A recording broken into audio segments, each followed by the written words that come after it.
you just need to do hard things every once in a while. I don't blame my parents, but I have, I feel like I'm soft comparison to previous generations, Yeah, and totally. they're softer than their previous generations because life is just easier. Yeah. Our lives are just easier than they've ever been. Hmm. And it's like, I just see it kind of in society where they just expect things to kind of happen. It's like, you gotta, we all need to learn how to do hard things because when hard things happen, I don't want to be the victim. I want to be Yeah. able to push through, so. Yeah. Yeah. What do they say? There's no comfort in a growth zone and no growth in a comfort zone. No, yeah, I like Yeah. that. Yeah. So it's funny how we try so hard to make our life comfortable and get rid of the things that are actually helping us. Yeah, And so we have to actually turn around and seek that stuff out. We have to exactly. seek out difficult things.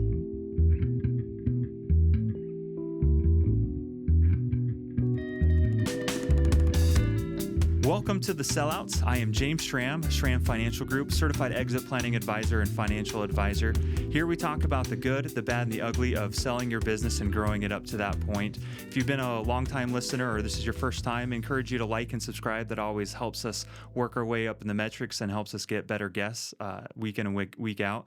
But today we have a great guest, Chris Huntsman, co-founder of Slingshot. And here he's going to talk about kind of his experience of growing his company and getting it to that point of his exit. So, Chris, why don't you talk a little bit about kind of how you started Slingshot and where it came from? Yeah, thanks for having me on, James. Appreciate being here. In college, I was a little kind of lost in college. I lived with some really smart roommates, and they just kind of had their path. Hmm. Like one wanted to go to law school, the other wanted to go to dental school, and I just kind of fumbled through of like I don't really know what I want to do. Yeah. But I took entrepreneurial marketing at BYU, and that class, I remember I would just go into that class and just love it. Like I just thought it was so fun to talk about the things that they, just different marketing strategies and kind of guerrilla marketing and just stuff. I thought it was so fun, and Yeah. that's what kind of like put me down that path because I realized I'm like, oh, I love this class. Like, and so I didn't. It wasn't that I loved one specific, trade or job line. I just loved the idea of being an entrepreneur, and Yeah. so I kind of figured I'd start my own company at some point. And actually, my roommate that ended up going to law school, he was my business partner. So Okay. he was about his second year in law school, and I had just graduated. He was a year ahead. And he's like, "Well, what are you doing now that you graduated?" I was like, "I don't know. I'm gonna go figure something out." And he's like, "Well, you want to start a company?" I'm like, "Sure, I'll give it a month." So in my mind, I was like, "Yeah, I'll give it a month." That And doesn't seem like the entrepreneurial mindset. Like, I'll give it a month, and yeah, if yeah, it fails, but yeah. But we just started kind of throwing stuff at the wall and ended up working. So okay. yeah. And so you had been doing pest control in the past. Is that kind of what Yeah, led you yeah, to yeah. this? Ironically, I did pest control here in California. Okay. So I worked for a small family company and really good friends with the owner to this day. And yeah, did it for years and years. And then we had decided, instead of knocking door, and that's actually how Taylor is his name. That's how we met, was selling pest control door to Okay. door. And then we became roommates in college and Yeah. we started a company together. So, the original idea was, instead of knocking doors, let's generate these leads online and sell them just as if we'd knocked a door, and Hmm. let's take a commission, and kind of the whole model just online. Okay. That's what it started out as. And it was really hard. It was really hard, and it didn't work. It actually didn't really work. Like we were kind of generate these dirty leads. They just weren't great leads, Hmm. and it was kind of working. But we did that for about a year, and we just got to a point where it just wasn't really working. We weren't making much money, and I'm taking calls on like dates. I'm taking calls at church. Like I'm just taking calls 24/7 on my cell phone. Yeah. And inevitably, because I was taking all these calls on my cell phone, I would miss calls. And that was like the epiphany moment, because I would miss calls and I'd try and call them back. And one of two things would happen. They'd either A, never answer again, or B, they would answer and they'd say, "Oh, thanks for calling, but I already found somebody else." Yeah. And sometimes be like, you just called me like 3 minutes ago. How did you find somebody else? I'm like, "Oh, I just called somebody else. They answered the phone." And so that was our big epiphany, where we're like, why are we doing all this work to get the phone to ring? I bet you like other companies are missing calls just like we are. Yeah. And so actually my friend that I worked for, I called him up and I was like, "Hey, who's answering your phones after hours?" And he was like, no one, just goes to voicemail. So he said, "Hey, we'll do it for free for a month." Like, we'll take your calls after hours, weekends, everything for free for a month. You can have all the sales. We just want to see if this will work. And of course, he was like, yeah, sure. Yeah. He's like, Yeah, why not? Go for it. Yeah. And immediately, like within the first 2 days, we were like, oh, we're on to something. We're on to something here. And so we kind of built through my network for about a year, and we'd kind of reached the extent of my network, and we were trying to figure out how to keep this growing. And ironically, in the pest control industry, there is a ton of trade shows. Oh, really? Yeah, I think there's a trade show pretty much every day somewhere in the country for pest control. Really? Like, there's a lot. Yeah. And there's one that's it's got a funny name, but it's called Pest World, and it's the Super Bowl of pest control. Where's And, that? it bounces around. So it goes East Coast, West Coast, pretty much every year. And this particular year was in Nashville, which Nashville is an awesome Yeah, city. I love Nashville.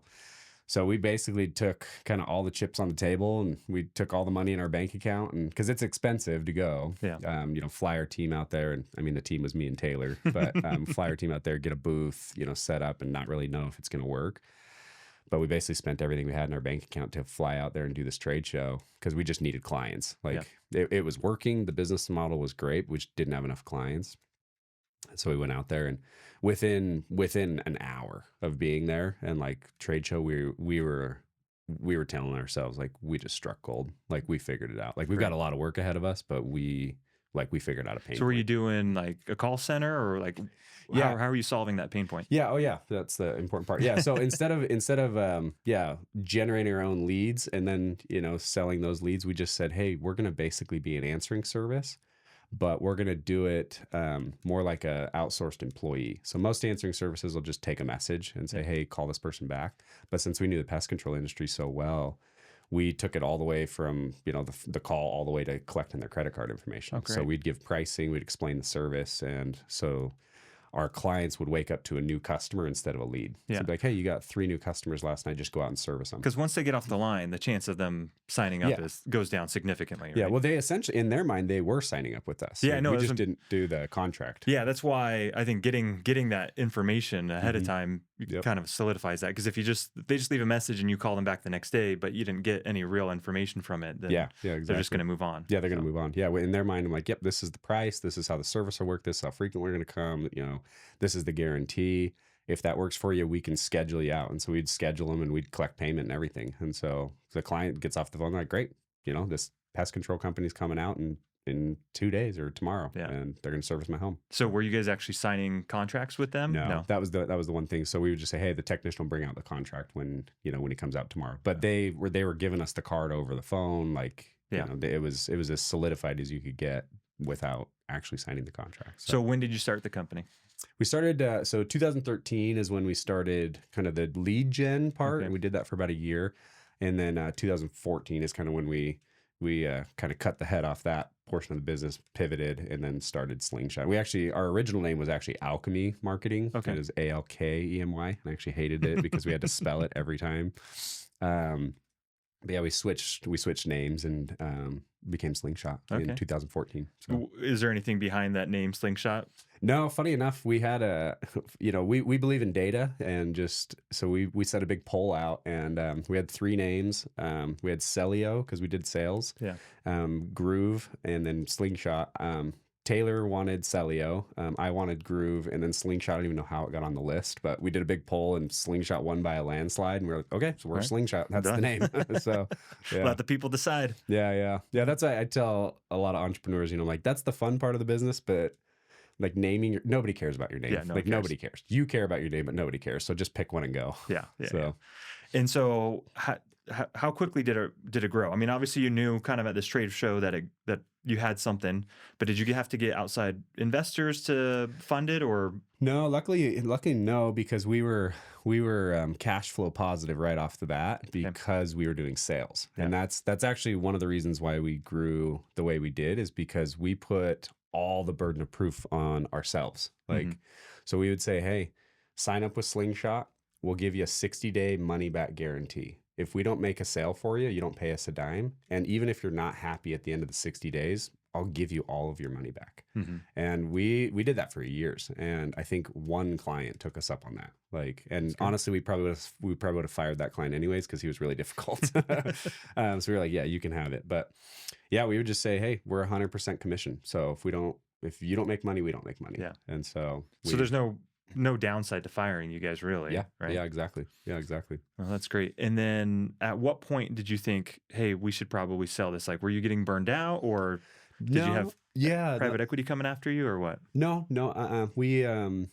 We were getting ready. So we did eventually raise some capital. I think, I always forget the years. They just all blur together. But I think in year 5 or so, we did raise a little bit, just to have some capital. And then we were getting ready to raise again. And there was just some life events that happened with my business partner. Like, he started dating a girl that had kids. So he was about ready to step into the dad role. Yeah. And then ironically, his dad had actually passed away kind of suddenly. And so it just made him kind of step back and think like, hey, are we grinding too hard? And we were getting ready to raise around anyways, and it's the same amount of work. So he said, hey guys, what do you think about seeing if somebody has an appetite to just buy us? And I mentally thought we were going to be doing it. I was mentally checked in for a few more years. Like, I thought we were going to look to sell years down the road.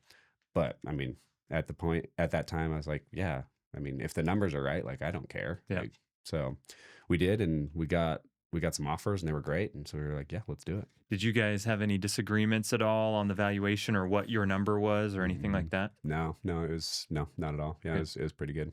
It was kind of hard because, there's service-based companies and there's tech-based companies, and we were kind of in this weird middle ground. Yeah. Like, our product was a service, but we had a huge tech component to it. That's what allowed our agents to take calls from multiple different companies and sound like an employee, was the tech that we created. So even though the employee and the person answering the phone was our product. So yeah, we were kind of in this middle ground. And so the evaluation was great, Did you guys just do it off of sales or EBITDA, or what did you guys base it off? It wasn't off EBITDA. It was really growth rate. That's when it was kind of the tail end of when people were looking more at growth rate. And EBITDA started becoming the big metric kind of right after we sold. Okay. So it was growth rate for us. Yeah. And did you guys, who ended up buying you?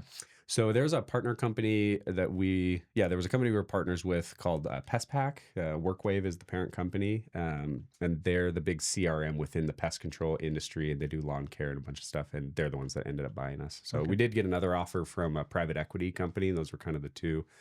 I think we ended up having like 4 or 5 offers total, but the ones that kind of rose to the surface was a private equity group and then PestPack. And I actually was leaning slightly more towards the private equity, but I was like a 55-45, of which one. And Taylor was kind of leaning more towards the WorkWave one. So that's where we went. What made you guys, like, why would Taylor lean towards that? Was it more because, private equity is going to strip the company a little bit? And yeah, no, it was, the payout was a little bit different.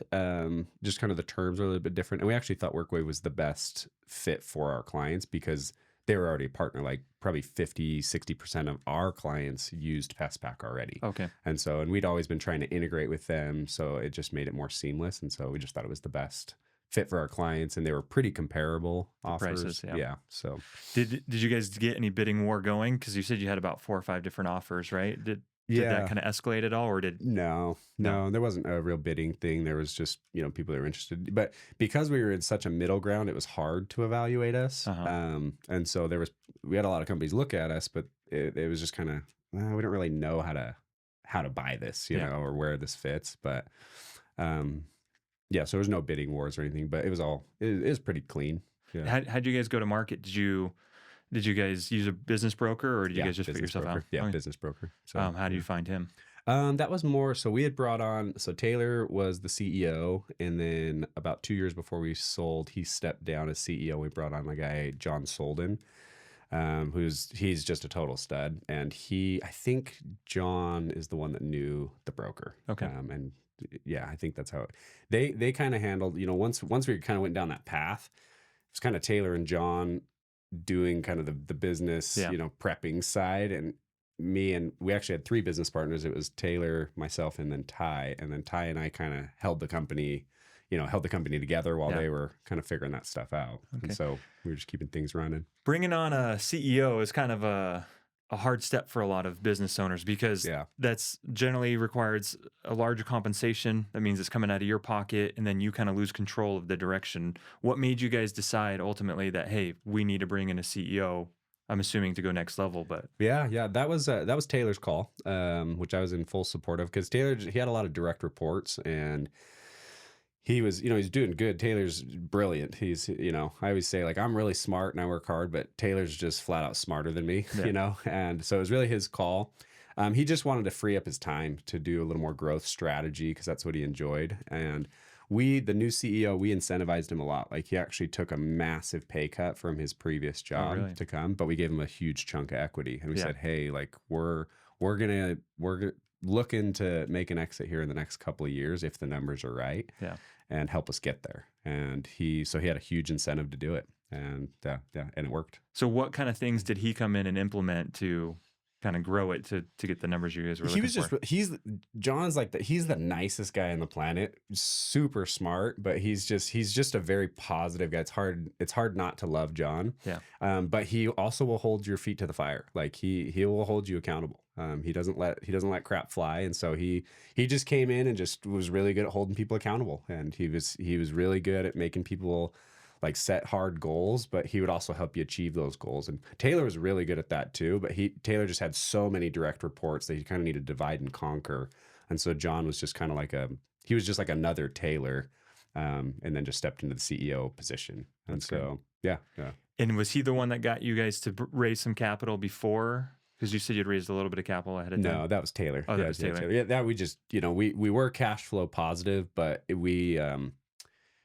but cash flow was hard, just because of receivables, because we had such a high cost of employees, we're paying them every 2 weeks. Yeah. And so, we pay them every 2 weeks, but we were charging our clients every, month or two. And so cash flow is a little hard. So we did a raise, and then we actually, about halfway through the company, we ended up changing our pricing model, which was incredibly painful to do, but it was the right move. Did you guys lose clients, or why was it painful? Yeah, it's just painful because people don't like change. They don't like change, but I'm the one that called all the clients and said, hey, here's the new plan, here's what we're switching to. So for years we were 100% commission. We would just, if we sold something, we took a commission. But there was a lot of other calls. So like a current customer would inevitably call through. And so how do you charge for that? We were charging $1 for a call. And then some stuff you can't sell over the phone. So we would say, okay, we'd set up the quote. We'd set up the appointment, we'd get all the info, but we couldn't sell it. So how do you take a commission off that? And so we weren't taking a commission off that. It was just a flat rate. So there's just a lot of calls we were actually losing money on, in hopes of getting the sales calls. So it worked, but it was very difficult for us to manage, a lot of calls we were losing money on.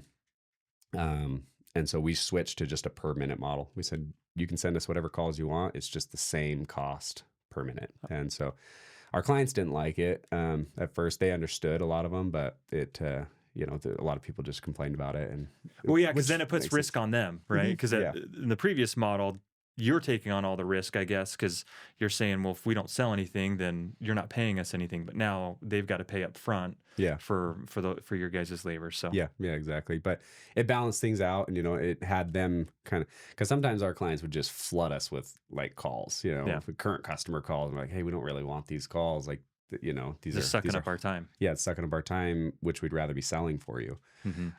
But then we were like, okay, yeah, it's a flat rate. Yeah, we'll take all the calls, whatever call you want us to take, we'll take, and it's the same price. And did it kind of change how they worked with you? Yeah, it did. So they just got a little bit better at filtering, and we still did do a lot of current customer calls, and it was helpful. So we just wanted to be helpful wherever. It just forced the clients to look at, okay, how is Slingshot really helpful for my business? And it just forced them to use us in the most helpful way for them. Yeah. So, yeah. So getting ready to sell, going through that process, and going through the due diligence, did you handle much of that, or is that mainly John? Yeah, it was mainly John and Taylor. Yeah. I mean, I would kind of swoop in and look at the numbers, and when we had little offers and stuff, and I'd say, yep, sounds great, let's and then I'd have to kind of jump back into the field, because I was dealing with clients, and we were because we were getting ready, we were still trying to grow because the growth number was really what everyone was looking at. So that was my area of the business, was keeping the machine growing and keeping clients happy and staying and yeah. So going through this, you've gone through it once. You're relatively young. You had mentioned earlier, kind of before the podcast, that you're not done working, right? You believe in working and growth and stuff like that in your personal life. But if you're going to go through this again, or you start a company or whatever you're going to do, are there things that you would have done differently now that you can look back? Yeah. I think every entrepreneur has that. But yeah, so when we did finally sell, we still had metrics that we had to hit. Yeah. And so we technically sold. And do you guys do an earnout? Yeah, we had an earnout. So we sold in April. It was actually April 30th, which is Taylor's birthday. So it was a good birthday present for him. So we sold on April 30th, but we had to finish it out to the end of the year. And so it was funny. We sold, it was exciting and it was cool, but we still had a ton of work ahead of us because we had to get ready to hand the keys over. So I didn't see Taylor for probably 7 months, 7-8 months. Like, we loosely talked, but we were still working pretty hard. But once the dust settled, we went out to lunch and we were driving back home. We were sitting in Taylor's driveway and we were just kind of, man, what a ride, like, whoa, that was wild. Yeah. And we were thinking, what would we have done differently?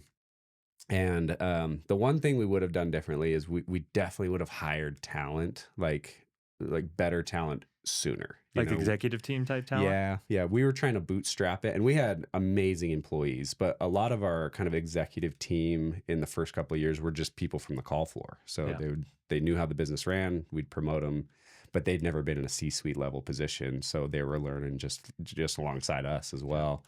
And we once we got real talent in, that people had done it before, like a John Solden, we got a marketing guy. We had our head of client services was amazing. Like, we got them from other companies where we were just like, yeah, we should have done this a while ago. Like, we should have done this a while ago. They're worth every penny. So, yeah. Anything else that you guys would have done differently?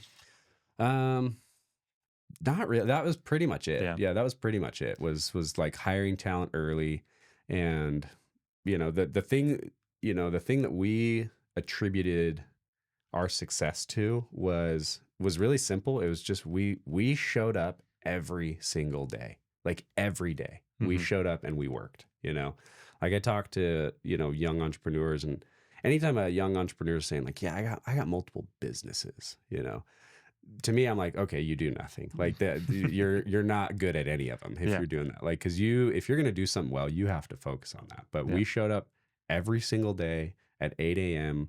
and we stayed till 6, 7, 8 p.m. And actually, the first 6 months, I literally slept on the couch. Really? I slept on the couch in the office because we didn't have employees to pay anybody. So I slept on the couch, and I just turned the volume up on my computer, and I would take calls at 1 a.m, 3 a.m. Sometimes I didn't sleep all night. Wow. And then I'd go home for about 4 hours a day, shower, eat some food, take a little rest, and then I go right back in the office. I was physically present in the office for 120 hours a week for 6-7 months. Wow. Like, yeah. That's crazy. That's what it took. Yeah. Did you guys do, on kind of how you structured the sale, did you guys do an asset or a stock sale, or how did you guys remember? It was stock. Yeah. Stock. Yeah. We didn't have a ton of, computers and stuff. We didn't have a ton of assets because we actually, this ended up being a huge blessing, huge, tender mercy type thing. But I like to say we started working from home before working from home was cool. Yeah. Because we actually, probably, I think it was 2018, our top salesman had some family stuff and had to move to Hawaii. And at that point, we had a call center. And we had told him, hey, well, we've thought about piloting this work from home thing. Do you want to try it from Hawaii? And he was like, yeah, sure. Yeah, so he'd take calls in the morning, he'd go surfing in the afternoon. Yeah. And it ended up working really well. And so, yeah, working from home ended up being a promotion. So you could get promoted and work from home. And then if your metrics fell, it was kind of a demotion to come back into the office, and nobody wanted to do that. So they kept their metrics up. Yeah. And we were like, why are we spending, $13,000 a month in rent when this is working great? Yeah. And at the time, unemployment in Utah was really low, which people think is great, but you don't have anybody to hire when it's low. So we were really struggling to find people to hire. And so, we decided, we're just going to go 100% remote, and we're going to start hiring outside of Utah. And we actually went 100% remote. It was just our plan 3 weeks before COVID hit. Oh, wow. Yeah, 3 weeks before COVID hit, we were just That's 100%. like great timing. Yeah, it was. That's what I'm saying. Like, it was the Tender most mercy. fortuitive thing that could have happened. So when COVID hit, I mean, I always said I wanted everyone to be healthy and happy, but COVID was maybe the best thing that could have happened to us because we were prepped and ready to go just by happenstance. And a lot of our clients weren't ready to work from home. And so they were just dumping calls on us. And we were like, yeah, let's do it. Yeah, so that's great. Actually, I was thinking about, so the stock market opens in California 6:30, but in Hawaii, it's generally like 4:30, depending on they don't switch times.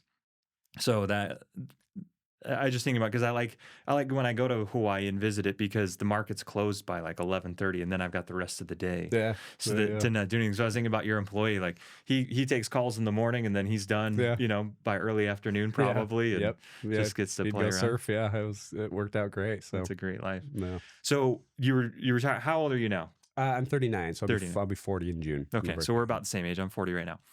And how did it feel? Like this happened a couple years ago, right? Mm-hmm. When you didn't have to go to the office, like how was that transition for you? Yeah, it was, it was great. Like there's parts of it I missed for sure, but we were poor like the whole time. That was another thing that we contributed to our success is we didn't pay ourselves anything like the whole time. Mm-hmm. We paid ourselves $30,000 a year or $39,000 a year for like 6 years. Wow. And so I'd always joke with my sales reps and be like, "Hey, how does it feel to know you make more money than me?" And they'd always laugh. But we just viewed it as, for every dollar we paid ourselves right then, it was worth $5 in a few years. So might as well just keep betting on ourselves.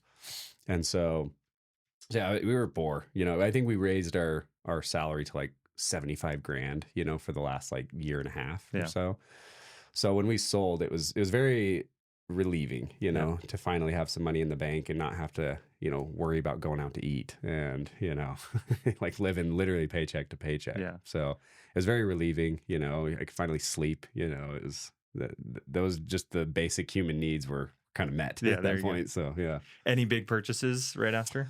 No, funny enough, I went to, I was living in Idaho at the time. Because with COVID, I saw the writing on the wall and saw the world was shutting down. So my parents live in Idaho now. And so I went to the mall and I was like, I can buy anything I want, and I gave myself permission to buy anything I wanted at the mall. And I walked out with a pair of sunglasses and a pair of shoes. Wow. It's literally the only thing, because I was like, I've been living so cheap for so long that I just didn't really want anything. And so I bought a car, and then I bought a house where I live in Arizona. And those were kind of my big Were you purchases. Already living in Arizona or were you living in Utah? I was living in Idaho. Yeah. So I was in Idaho for about a year. Okay. So we started in Utah, and then during COVID, I moved up to Idaho and just got tired of the cold. So so moved down to Arizona. That's why Arizona worked. Yeah. I love Arizona. It's a good place. Where in Arizona? I'm in Gilbert. Okay. Yeah, in Gilbert. Great. So just, right there, a little suburb. Yeah. Well, before we end, I want to talk a little bit. I know we talked a little bit before the podcast about your 40-day fast. Like you did that.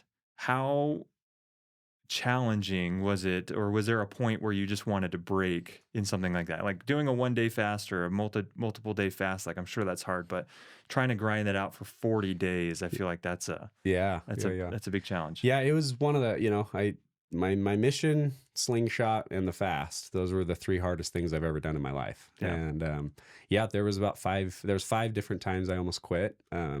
And I actually almost quit on day 37. Like I almost threw in the towel. I was so close. Yeah, I was breaking it on a Monday and it was a Friday, and I just felt every minute of that day, and it was just grueling. But I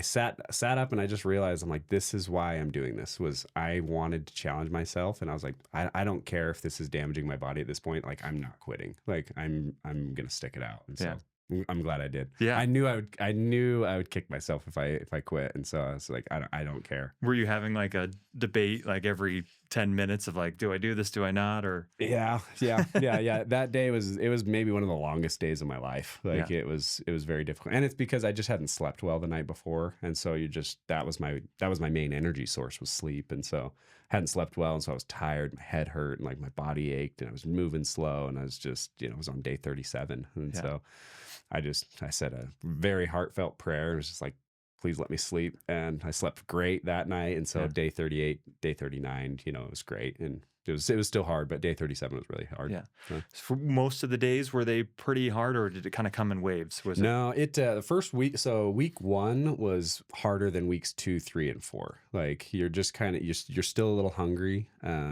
And I had heard that your hunger disappears, and it does. For me, it was day 8. My hunger just genuinely disappeared. And so, yeah, weeks 2, 3, and 4 were just kind of, just kind of in for the ride. Yeah. You're not really that hungry. You're just kind of, living your life. And I had a lot of free time because I'm not working right now. And then, we probably spend 2 to 4 hours a day revolved around food. So I just, I just opened up an additional 2 to 4 hours a day, and I was like, oh man, I got a lot of free time right now.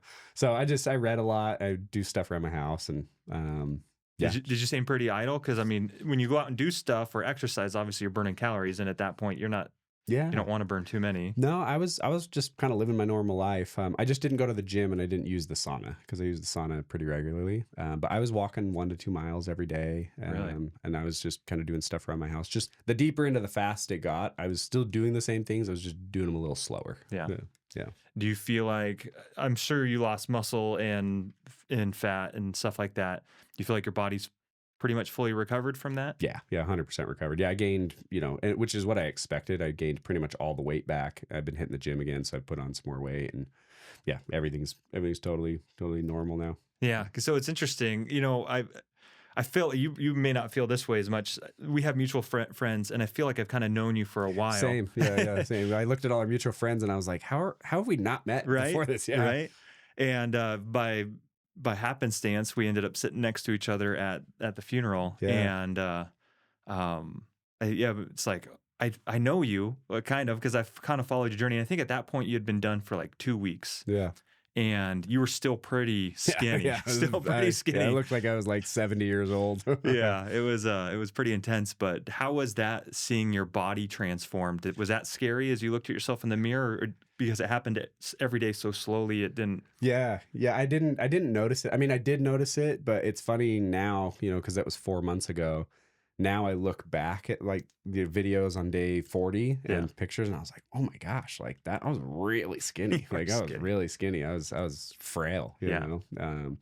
So yeah, I did notice it, but I didn't notice it as much as I notice it now looking back at the pictures and videos. So yeah. Anything on that you would have done differently? No, that was, it went exactly, cause I did a lot of mental digestion, no pun intended on that, but I did a lot of mental digestion. So I researched it out for about 4 months before I did it. And I really just visualized it for about 4 months of like finishing it out. And so, yeah, I thought through everything that I wanted to think through, and I executed it how I wanted to execute it. So that's awesome. Yeah. And you just drank Essentia water, right? That's the only thing? Yeah, just straight water. No like chicken broth or anything?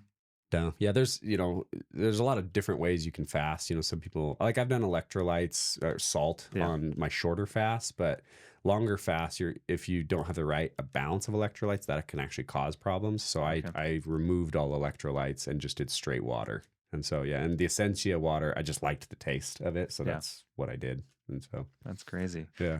And yeah, I can't imagine going through that process. And did you feel like it took a while to get the muscle mass back?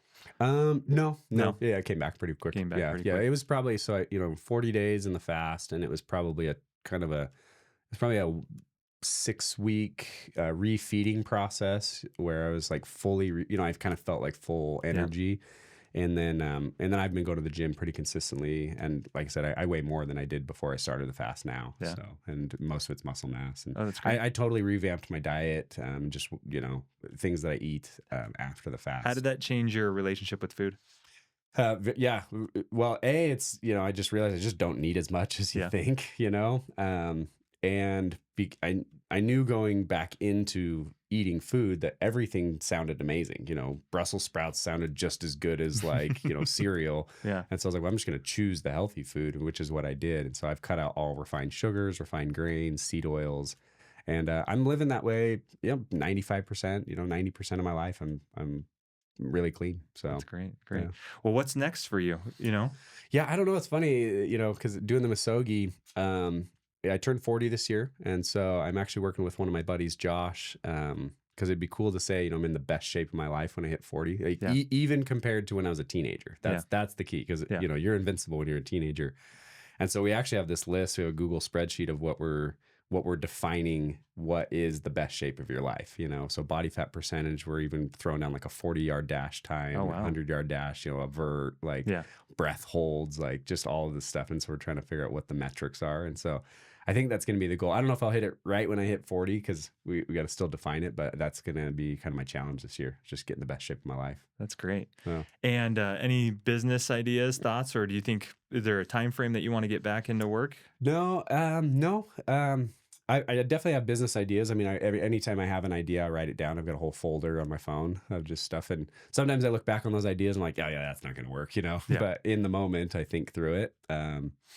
And I'm just going to, until I stop progressing in other ways, like right now I'm enjoying the health journey that I'm on. Yeah. And so I'm just really enjoying it. And so I'm just going to keep doing that until I either get bored or want something new. And so, I don't think I'll ever work like a traditional job again, but I might start another company. I don't know, maybe get into real estate or something, just keeping myself busy. But I believe in the principle of work, because you got to do hard things, like we were talking earlier. Like I believe in doing hard things, and so anything that's challenging is, I just want to keep challenging myself for the rest of my life. And, whether that's physical stuff, health stuff, or, business stuff, I just want to keep challenging myself. Yeah. So I interviewed Alex Bean from Divvy. And, cool. We use Divvy. Yeah. Okay. Divvy. Yeah. Divvy was great. Yeah. So, he's obviously, he didn't get all of it, but the company sold for $2.5 billion, right? And so he's at a stage in his life that money will never, ever be an issue. But he said after the first, 6 months, he was bored out of his mind. He was golfing. He was learning new talents. Like, I think he's learned how to do magic. He learned different things, cards and stuff like that. And then he's just like, I need to find some kind of purpose in my life. Yeah, right? you do. You kind of lose a little bit of that purpose. So as long as you have, I guess, things that you're working towards. I see it with clients all the time when they retire. If they don't have something that they're working on and all they're doing is sitting around at the house, like their health declines, their mental capacity declines, like they start living a life that I don't think they set out for. Yeah. And so it's so important that they at least have something, whether it's even going around visiting your kids or traveling the world or doing hobbies, doing something that keeps your mind sharp and keeps you at least somewhat physically active. Your body just starts degrading in a lot of different ways. Yeah. So. Yeah. Your body is use it or lose it. You got to use your body or else it's going to deteriorate. Yeah. Well, I appreciate you coming on. I know you got places to go. You're doing Six Flags with the nephews today, which will be fun. Yeah. Have you been? I love Six Flags. Is like one of my favorite places. Okay. Yeah. X2 is like the best ride in the world. I love that ride. So, even if my nephews didn't come, I'd probably still go by myself. That's awesome. That's awesome. Well, have a great time, and I appreciate you hopping on. Absolutely. Thanks for having me on, James. Investment advisory services offered through Raymond James Financial Services Advisors, Inc., Schramm Financial Group, is not a registered broker-dealer and is independent of Raymond James Financial Services. Any opinions of those are of the speaker and not necessarily those of Raymond James. This material is being provided for informational purposes only and is not a complete description, nor is it a recommendation. There is no guarantee that these statements, opinions, or forecasts provided will prove to be correct. Investing involves risk, and you may incur a profit or a loss regardless of strategy selected. Past performance is no guarantee of future results. Prior to making an investment decision, please consult with your financial advisor about your individual situation. Raymond James is not affiliated with any guests on this podcast.